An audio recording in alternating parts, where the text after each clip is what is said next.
This is the Criterion Creeps podcast, and tonight we're talking about Sullivan's Travels from 1941, directed by Preston Sturges. The tagline from the film, one of at least two, a happy-go-lucky hitchhiker on the highway to happiness. He wanted to see the world, but wound up in Lover's Lane. I prefer the movie poster, which is Victoria... Well, not Victoria Lake. Fuck. Come on. Fuck me. God Come damn on. it. What are you doing? Do you want us to fail? Yeah. Keep going. Jeez. Veronica Lake is on the take. I like that better. Ew. What does that mean? Successful movie director John L. Sullivan, convinced he won't be able to film his ambitious masterpiece until he has suffered, dons a hobo disguise and sets off on a journey, aiming to know trouble firsthand. When all he finds is a train ride back to Hollywood and a beautiful blonde companion, he redoubles his efforts, managing to land himself in more trouble than he bargained for when he loses his memory and ends up a prisoner on a chain gang. So Sullivan's Travels. This is a movie I bought way back in the day. The DVD poster for this is pretty good. It's just, I think, it's a nice stylized piece of work. Bright yellow, which seems to be a theme in these Preston Sturges Criterion so far with this and Lady Eve. My initial attraction to this way back in the day when I wanted to watch this was it was about a hobo and about hobos and riding the rails and living life on your own. I'm like, that sounds awesome, especially when you're like 19 years old. So I bought this one because there's no other way to watch it way back when. And also there's also when I would have watched this, I guess, there was the whole link with the movie Oh Brother Where Art Thou, the Coen Brothers movie, which I watched. The Link, which there's kind of a link. There's a little bit like a link in a chain. There's a little bit more of a relationship there than say Hidden Fortress and Star Wars. We'll just go with that. Okay. So it's been a long time since I watched Sullivan's Travels, and I honestly just kind of remembered the twist, I guess, in the story, and that was about it. Like when I first watched this, I had no idea who Joel McCrea was. I had never seen a movie of Joel McCrea, but now that I've seen a whole bunch of westerns, including Sam Peckinpah's Ride the High Country and stuff like that, I'm more familiar with him and his stuff. So this movie, I guess like you would compare it immediately to a Lady Eve. And there's just like no comparison. Lady Eve is just like a fantastic, amazing piece of movie making, and Sullivan's Travels is good. I like it. It's got some real goofiness, and I mean that's kind of part and parcel of, I guess, like making this comedy, and it kind of fits meta-wise into this movie about being zany and fun, and like kind of playing like a Looney Tunes cartoon, but it doesn't really become relevant why it's kind of goofy and stuff like that till late in the movie, because we'll get to it. There's right off the bat, the threat of communism is laid bare, the fear of communism here in 1941, and like I thought that was funny because lately I've been reading like early 60s Marvel comics, and the one thing that's really surprised me reading like early Thor and early Hulk comics is just like the anti-communism and just like how much talk there is about the Iron Curtain and the Red Menace, and it's like, man, they don't really address any of this now in the comic books, do they? They just kind of like brush over those things. They're just like, hey, remember when this villain was created? They don't talk about the fact that like, oh, there's that time that Thor was fighting this guy who was a stand-in for Castro, and then they overthrew Castro, and Castro was running away with giant bags of money, literally with dollar signs on them. No one talks about. I think that's the plot of Thor 4. Yeah, it's coming our way, folks. Yeah, San Diablo. Anyway, so this movie, it starts off with some of that Preston Sturges pitter-patter dialogue, that banter, talk about sex, which is probably very saucy for 1941, and now it's just like, yeah, people do that all the time. What, sex? Yeah, and talk about it. What people? People, you know, vagabonds, sexual preverts, the homeless, deviants, practicing their safer sex. Mm-hmm. Yeah. I made a note here about the height of Joel McRae's suspended pants. Ooh, They good call. are definitely above the belly button, those pants, and yeah, those suspenders are doing like overtime. Mm-hmm. There's one little line thrown in here real quick about people always like what they don't know anything about. Mm-hmm. That seems to be true of things that people don't like either. Uh, I think just to interject for a second, I think that's a good common thread through this whole movie. mhm. I really like when the butler is trying to talk him out of going to be a hobo, and he's like, what does he say? He's talking about, he's like, people who live in poverty know what poverty is like. Only, he says, only the rich would find that glamorous. Like like the butler's trying to convince him. He's like, poor people don't want to watch more movies that make them real sad about being poor. Mhm. They get it, man. Mhm. Only you rich people do. He's like, is that going to work? So I think that's fits a little bit with what you said. Yeah, so there's a bit where he's like trying on his hobo gear, and it's described as sufficiently seedy. Ooh, it Yeah. sounds like a script for you. Yeah. The valet here is played by Eric Bloor, who's like one of my fave dudes that we've seen a few times now in these Criterions from the 30s. Who's Eric Bloor? He was like he was in Swing Time. He was also in, was it Lady Eve? He's like the guy who's playing her uncle. It's not the huge fat guy. Is No, it? not the huge fat guy, but this. Oh, the okay, small, I know. yeah, that guy, Eric Bloor. Yeah. He's that dude's cool. Yeah, that guy's always great. And yeah, the fat guy, he's also in these movies. All these character actors just keep showing up in all these 30s movies. I'm okay with that. And yeah, so once again, here we have a rich man playing at poor by way of My Man Godfrey. And then of course, like later on, I was like thinking back about the movie Vagabond, which is like, again, another movie about like making this decision to be poor. And I'm like, man, that's like quite a few movies, and like a mere 118 movies now we're at in the Criterion Collection. And it's like, yeah, these are definitely some themes that keep popping up in the body of these movies. It's almost like they have a political agenda. RJ, does this make you uncomfortable? Only thing that makes me uncomfortable, Jarrett, is what you do on the screen that the listeners can't see. Well, you can't. You have to watch what I'm doing. So you always turn off the video, but I know you like to be able to see my eyes, just like I like to see yours. Oof. Yeah. So Oof. our man Sullivan, Sully, he leaves town to go on this big adventure. We get this utterly ridiculous car chase that is like so goofy, and Yes. I think it's really like the use of music. The use of music is like really annoying and on the nose, and I was just like, oh my god, this is like Chanel was watching this with me, and she was just like, whoa, this movie goes through some real changes. Like it just like shifts gears completely. Yeah, and so we get this bit after that where he's chopping wood for this like farmer lady who's looking for a man. We get to see him go to the movies with the masses, and it illustrates all my problems with why I don't go to the theater very often. Mewling children, popcorn, hiccups. So I had a note about this as well, because this is exactly like last week when we were talking about Hereditary and the theater experience I had. Yeah. That is what was going on basically for me. But it was people laughing and like slopping popcorn in their mouth and stuff like that to the horror movie and not a comedy. But still. And even the dude I was with was trying to get his hands up my thigh like this old lady was doing. Yeah, that was some hashtag Me Too stuff going on. Yeah. Lots If of Sullivan was a real hobo, he could have read the hobo signs outside of the house to know that the lady was a predator. Right. But he wasn't a real one, and he didn't know. Yeah.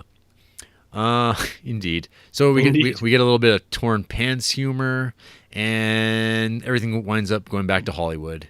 And then we get introduced to Veronica Lake, and we get some of that attempted, like, the meet cute, where it's like suddenly they're like really into one another. because that's what the movie says. And it's like, wow, these people have known each other for like, what, 6 hours? And they're like, she's just falling into his lap. And I guess it's like, well, once you find out he has a pool, why not? And that's all it took back then, Jer. that's all it took. I mean, but apparently no one realized this was going on until like last year. It's fascinating. So anyway, there's the ongoing joke about how hard it is to like leave Hollywood and like to set out to like be poor, because you just keep getting sucked right back into where you started. There's the bit with that I always laugh about now is Joel McCrea, as he and Veronica Lake are now in full like Beau disguise. They jump in onto the train car, and there's the two guys who are just watching them like fumble about, trying to get in there. And it's like pretty well, how do you do, fellow kids? I like that a lot, actually, because what does he say? He says something is like, what do you feel about the current affair crisis or something? Yeah. And they're just like, that one guy looks like a real hobo. And they just get up and go to another car, and they're like, what's that guy's problem? I like that. That was funny. Yeah. So yeah, I mean, the movie kind of plays out just like the whole, like, these people, you know, it's a kind of a trope, I guess, of like people setting out to find out what they're looking for, and once they do, they realize it's even worse than they thought. And you get moody montages of sadness and the real America. You get a touching tale of free donuts and a coffee.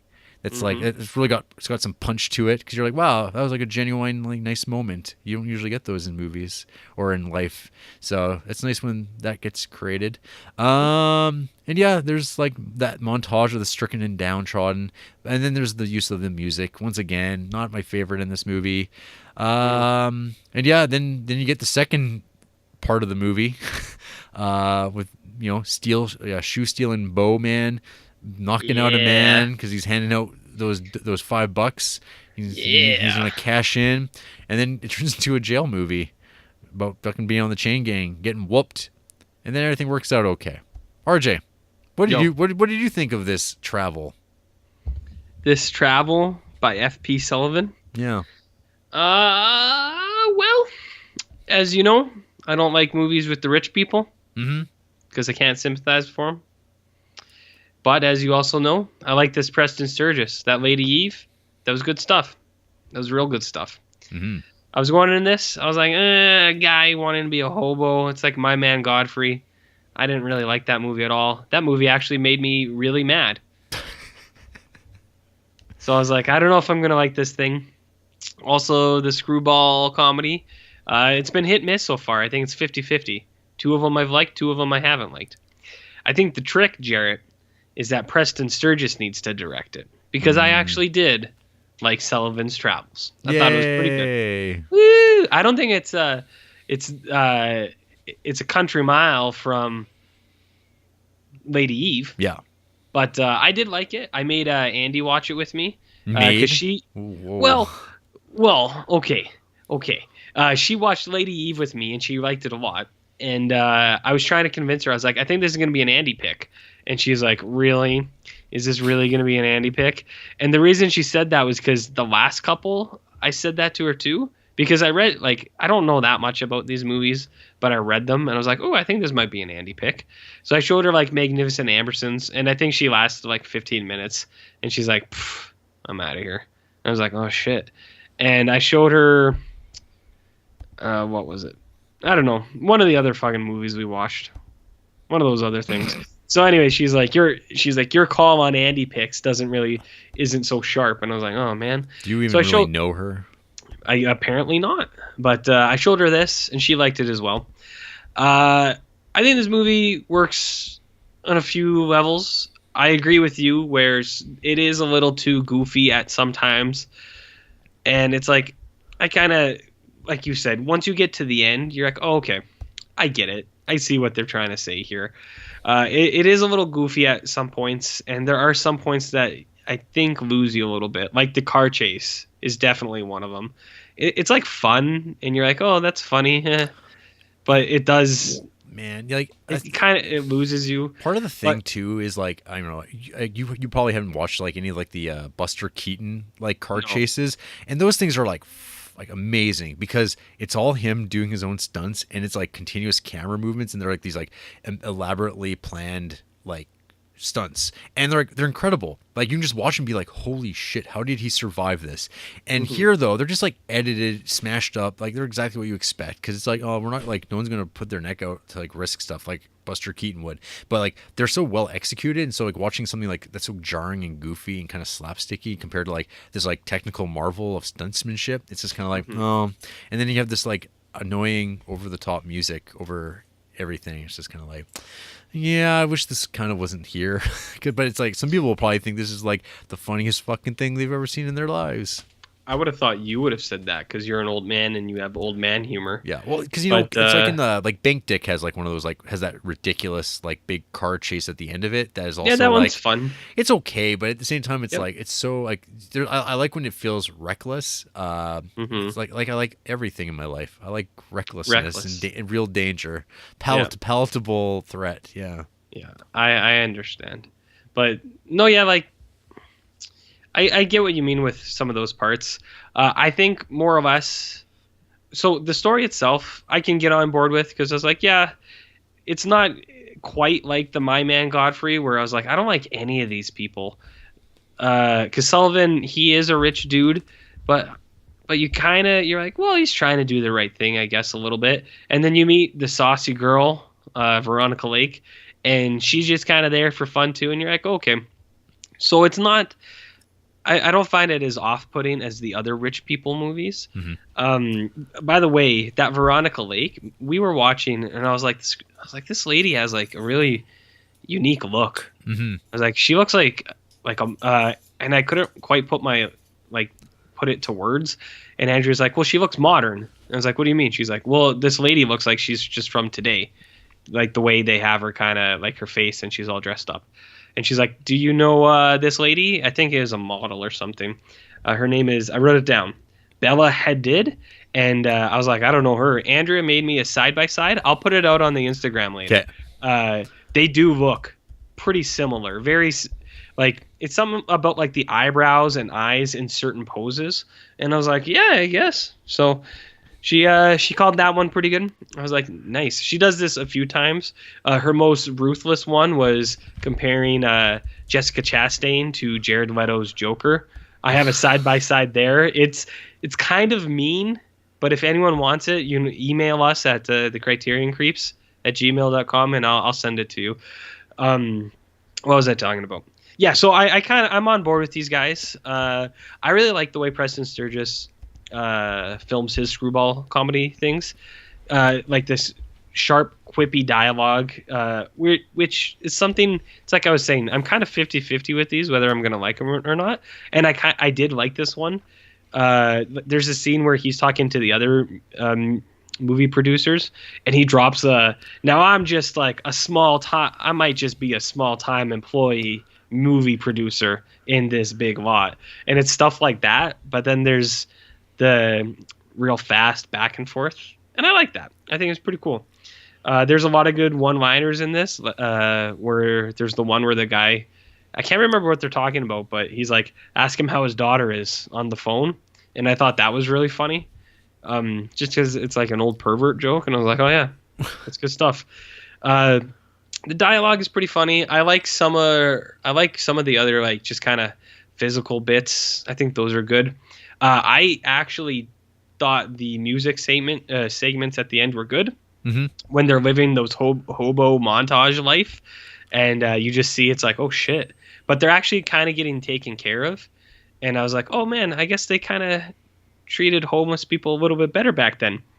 Gave them a shower, gave them some food and stuff, but then you see them in like a huge room with like 400 people just piling on top of each other, and you're like, oh yeah, I guess there's still that. So I like the montage thing as well. This movie does have a few weird changes in tone between like the comedy stuff to the chain gang, which you're like, oh dear. I don't think it's not like too much, because you're like, I think he'll get out of this. It's okay. But it does have moments where you're just like, oh shit. Especially like before that, when the hobo gets run over by the train, Yeah. I was like, oh fuck! I was like, they're killing hobos in this movie. Yeah, it's too bad that Shit's tight. it's too bad left and right don't exist in this world. Otherwise, that hobo would still be alive. Well, Jarrett, it was because he was at the point of the train where it could go left or right, and he didn't know which way it was gonna go with the tracks. Well, that's what the confusion was about. He wasn't sure which way it was gonna go, so he just decided to stand still. He could have just or run straight with it directly behind him. Run a train. You could get out of You the way. crazy person. Get out of the way. Anyways, stupid hobo. That's why he's a hobo, because he has to steal people's shoes. Yeah, and doesn't know where to go. Jump them, knock them out, drag them onto a train, take their money. Mm-hmm. Fuck that guy. Yeah. Well, he got his. Fuck that. Fuck the poor RJ. Ooh. I learned that from you. Yeah, he said it. You heard it here first. Jarrett Duncan approves. Yeah. And then the only other weird tonal thing is at the end, there's that like laugh sequence, and it's really weird. Like everybody's laughing, and then they start like imposing other people laughing throughout the movie on top of that laughing, and the visuals come in, and it's other people laughing. It's really off-putting. I didn't like it at all. I was watching, and I didn't know why it was there. It's like, this is weird and upsetting. But speaking of laughter, is Pluto that funny? No, but do you think Pluto was that funny in like 1940, 41 when they would have clearly filmed it this? seemed. Well, see, that's the point. Like he watches it and he's like, "This isn't funny," but then he starts laughing because he's been through so much shit that he just needs a chuckle. Am I laughing? A chuckle hut. Yeah, he's got to ask if he's laughing. So I like Sullivan's Travel. I don't think it is a ace flick. I do think it's got some cool stuff in it. The only other I have a few other notes. This movie starts off with some heavy digs at Pittsburgh, which I felt were like really uncalled for. Not that I've ever been to Pittsburgh, but I was like, oh shit, these Hollywood folks really hate Pittsburgh. You have this dude has call waiting in 1941, and I thought that was pretty ballin'. What else we got here? The Preston Sturges thing with the changing paintings, which is or the pictures. That's a gag that I like quite a bit. I think that's pretty funny.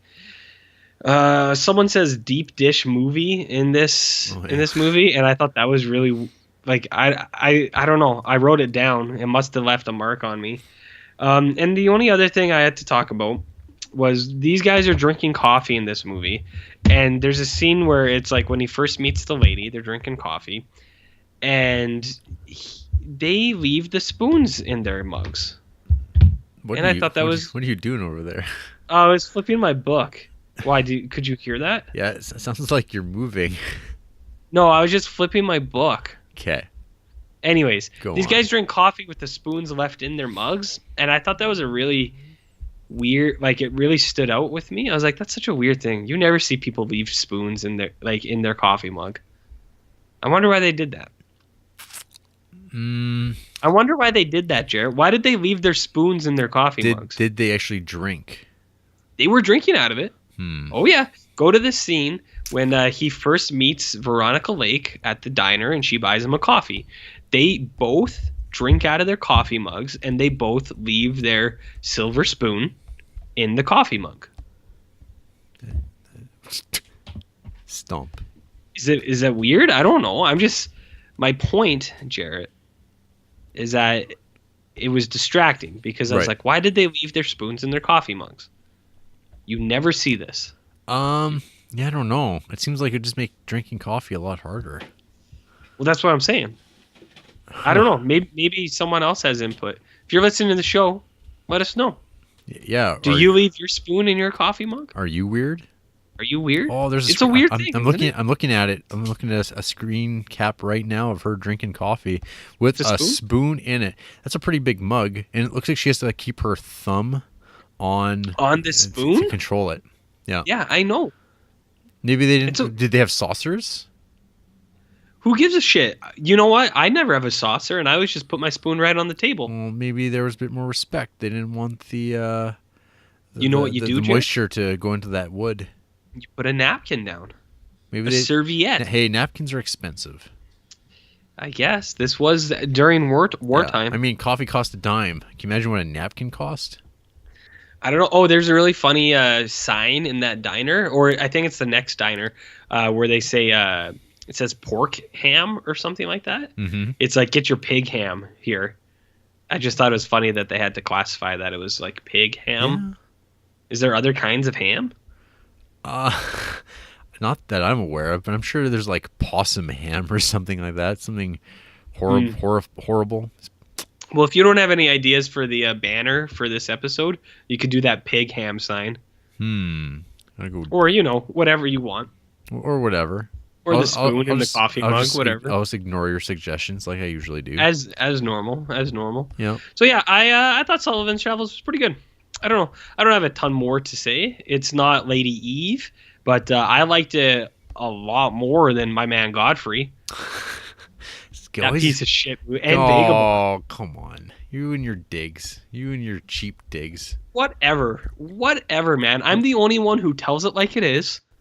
And everyone else out there is just mad at me because I'm telling the honest truth. That My Man Godfrey, that 400 Blows, all those movies. You gotta assemble your hit list.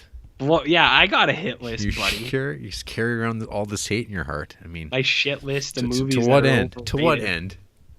You know what? I wish there was someone when I was growing up. I wish there was someone out there who told it like it was too. That when I watched one of these movies and I was like, I don't get it, but everyone likes it. Look in your heart. There's no heart left, man. Yeah. So as far as chain gangs go, where this movie winds up going, chain gangs, RJ. Yeah. If I would recommend people check out I Was a Fugitive from a Chain Gang, because I think that movie is awesome.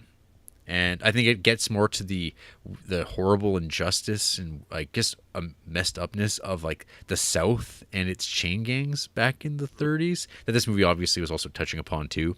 The lack of appeals, the abuse, the basically slavery going about because you're a prisoner. And it's like, yeah, they don't care if you improve as a person. They're just going to use you as cheap labor.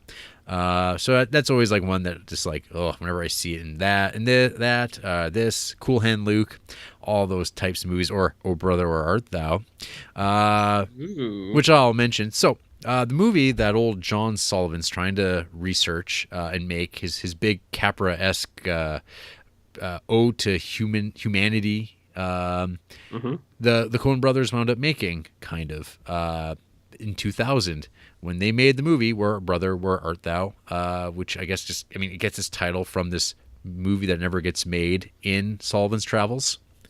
And RG, I'm assuming at this point in your life you've watched Oh Brother, Where Art Thou? What do you think? I'm a chump?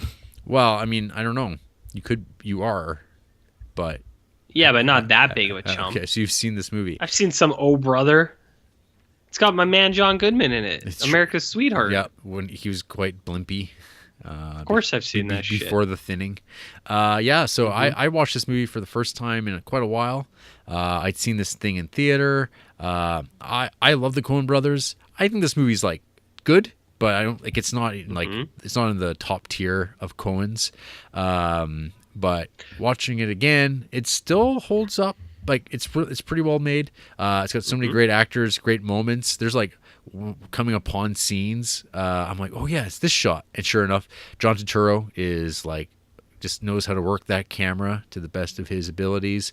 George Clooney is pretty charming in this and has great repetitive Coen brothers dialogue given to him. Like, we're in a tight spot. God damn, we in a tight spot. I really like Oh Brother, Where Art Thou? I think that movie is very good. Yeah, no, it's like, I don't know. It's story-wise is kind of like not much there. This movie's legacy is two things. It kind of like began the popularization of digital color grading, where like every movie from 2000 on started looking like, it's like, who cares what it looks like now? We'll fix that in post. This movie kind of kicked it off, but this movie was done very lovingly and like looks like quite striking still. Even just like watching my DVD of it, it looks good. I can only imagine what it does in HD. But then you wind up with like the Marvel movies where the color black doesn't exist. It's just gray. There's no blacks or dramatic lights in those movies. They're just gray. There's a good video on YouTube about it. So and then the other aspect though is like kind of the weird like revitalization of like bluegrass music as a result of "Oh Brother Where Art Thou" soundtrack, where suddenly everyone's like, "Oh man, I'm really into this sound," and I'm like, "Why? Oh man, it's like that song from the Soggy Bottom Boys," and it's like, oh, Soggy Bottom Boys. Yeah, and then everyone started like, "Oh man, I love that music. I've always have," and I mean, yeah, okay. Hey Jared, I might tell you something that may shock you. What?